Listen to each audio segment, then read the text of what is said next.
Have you ever been in a connection with someone who worshiped the ground that you walked on, but for some reason you just could not be interested in them? You just completely lost interest. And when someone asked you what happened, you had to say something like, I don't know, they did all the right things, but I just wasn't feeling it. Or even they were too nice. Or have you been in situations where you've given your all? You've given somebody all you've got and they just discard you as though it was worthless. This is a very common dynamic that I see, and it all has to do with the fine line between people pleasing and being a person who is kind. In this video, I'm going to explain why this happens and hopefully provide some clarity if you're on either side of the coin to keep you from having these types of experiences in the future. A lot of people who struggle with being people pleasers at some point in their early life were or developed the idea. I won't say they were convinced, because sometimes we can come up with our own explanations for things as children and even adults. But at some point during their life, they came to the conclusion that in order to be accepted, in order to maintain connection, they had to perform or be a certain way in order to be loved. And so they learned to shut down parts of themselves, and their whole identity becomes whether or not they can perform a certain way or play a certain role for the people in their lives. The reason why this is problematic is because it requires self-abandonment. And self-abandonment always leads to a lose-lose situation in all of your relationships. What I believe is the purpose for all relationships is to serve as mirrors for our internal world, to show us parts of ourselves through the eyes of another part of the consciousness. So if you're self-abandoning, or if you are pushing down the parts of you that are the real you, it makes it impossible for another person to mirror that back to you. The only thing that they can mirror back to you is the absence of an authentic self. There is a fine line, though, because it is socially acceptable to behave in the ways that people pleasers behave. It's not criticized. It's not seen as selfish. It's not looked down upon. So it's very easy to slip into people pleasing without even realizing it. And a lot of times it takes a lot of failed relationships, a lot of feeling used and abandoned before a person realizes they need to change those tendencies. Often, as people move out of people pleasing and focusing more on themselves, they tend to villainize the people around them that they feel have been taking advantage of them. But really, those people have been behaving in the way they've been behaving because of the dynamic that was created by the people pleasing. I'm in no way victim blaming or saying that people pleasers are villains in any way. There are no villains. There's just experiences that we have, and those experiences being reflected back to us. But what I am saying is sometimes coming out of people pleasing, because I suffered from this as well, can be blind to the underlying causes of the reflections that we get back from other people. When we move into people pleasing, we still have these underlying expectations, but we've pushed them out of our own awareness. And so we may overdo it for others, expecting some sort of result in return. The reason this leads to disconnection is that it requires dishonesty. And the dishonesty will often start with ourselves if we're in the people-pleasing role. So sometimes there's conscious dishonesty, meaning we know what we really want, but we think it's noble to lay it down in service of others. And sometimes it's unconscious. Sometimes we have been people-pleasing for so long, or it's become such a part of our identity that we don't even realize what we've pushed down until we're upset with someone for not honoring our true self, the self that has desires, the self that has preferences, the self that would like things to be different. So that dishonesty makes it impossible to experience true intimacy. Because intimacy, like I said, the purpose of these human relationships is to mirror back to us who we are. If you have abandoned yourself, right, and you're presenting yourself to another as this other person, this other version of yourself that's not real, they're going to reflect that not real version of yourself back to you. So if you have decided to lay yourself down and to worship someone else and to put all your needs to the side, that person is going to look at you and say, okay, this person likes to abandon themselves. They like to put their needs down and meet my needs instead. So I guess I can count on this person to always abandon themselves and meet my needs. But you, as the people pleaser, obviously have needs as well. And you're frustrated because the other person can't see that. They can't see that because they're reflecting back to you what you're presenting to them. And the purpose for that reflection is evolution. You can choose to stay in that role and get frustrated and walk away from situations and isolate yourself, or you can choose to fully integrate and show people who you really are so that they can reflect back to you the connection and the acceptance that you desire. If there's dishonesty in relationships, there is always an underlying mistrust. Even if the person who doesn't know the truth isn't aware that they don't know the truth, it's still going to create this uneasy feeling. So that's why if you're engaged with someone who is people-pleasing and self-abandoning, you just feel uneasy. You know, something in you, something at the deepest part of you recognizes that what you see is not what you get. And that's why you say things like, oh, it's too good to be true, etc., etc. But if the person could be true to themselves, consider their needs and consider your needs, those same actions wouldn't come across as strange or, repulsive. It can literally be repulsive when you people please because you're being dishonest with yourself and dishonest with others, and they feel that. So the actions themselves typically are not what turn people off. It's the intent. Another thing that people will often say is that people who are used to being mistreated just don't know how to accept a good person. At some level, this can be true in different circumstances, but most of the time, the person who thinks that they're a good person is doing some level of self-abandonment that is making the other person uneasy, and they don't even realize it. And so they spend all this energy trying to be a good person instead of being a real person. So what does that really mean?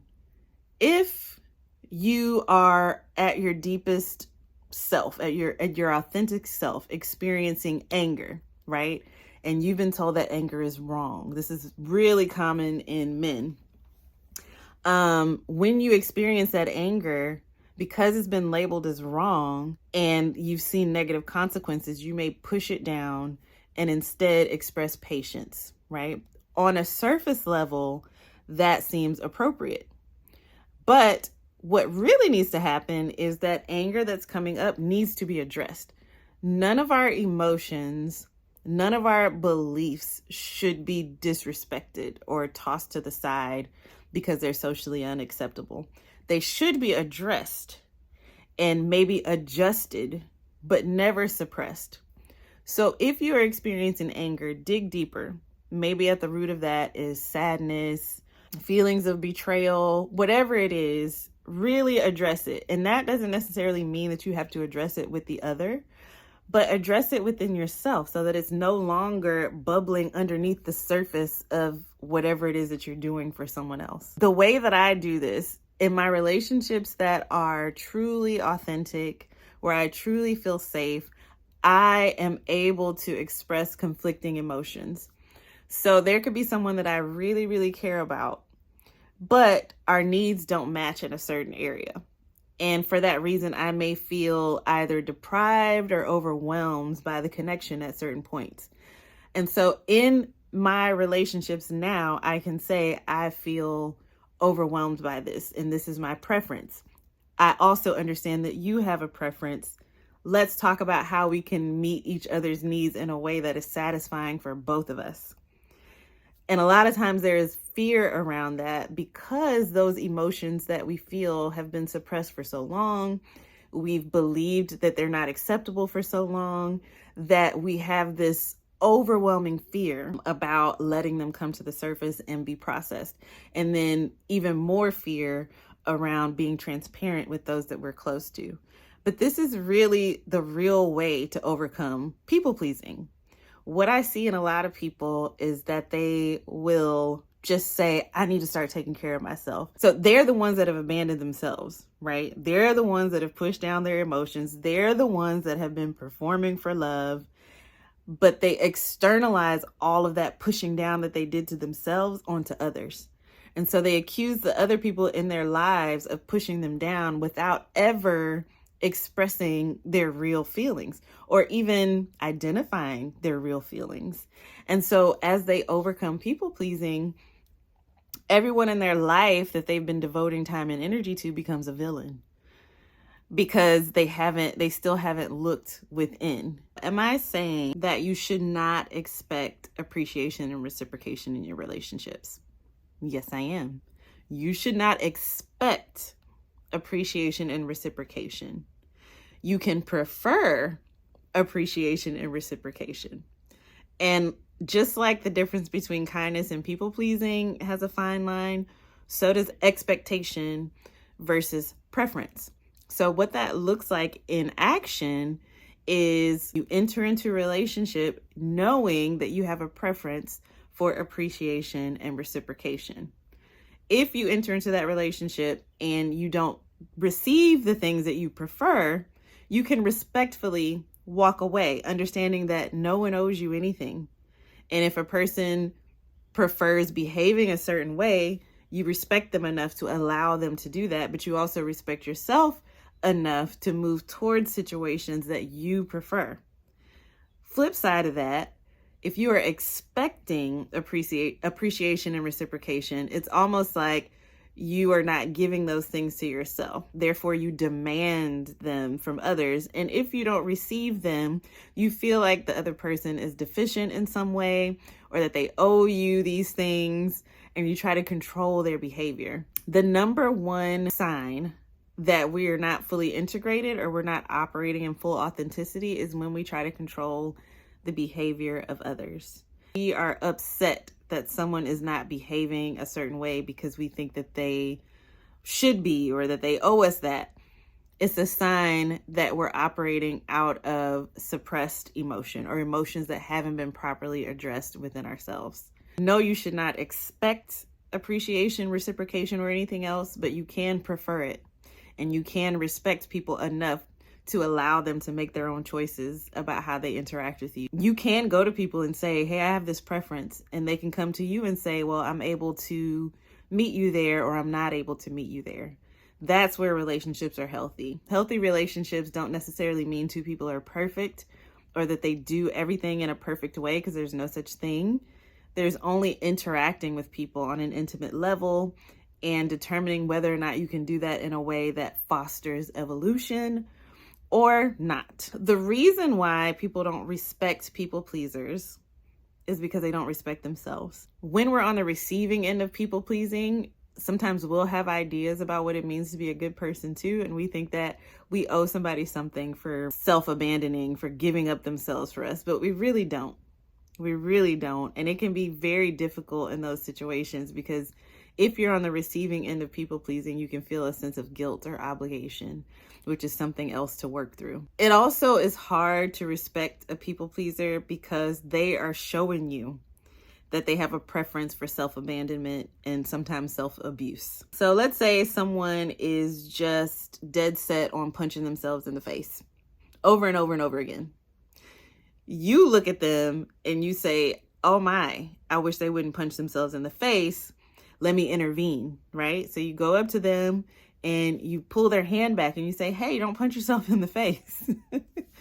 And as soon as you walk away, they start punching themselves in the face again. And you intervene again. Maybe you tie their hands up and they're able to cut their hands loose and start punching themselves in the face again. And after a while, you're like, there's nothing I can do for this person if they prefer punching themselves in the face. Like, why am I devoting so much energy to get somebody to stop doing something that they are showing me consistently that they prefer?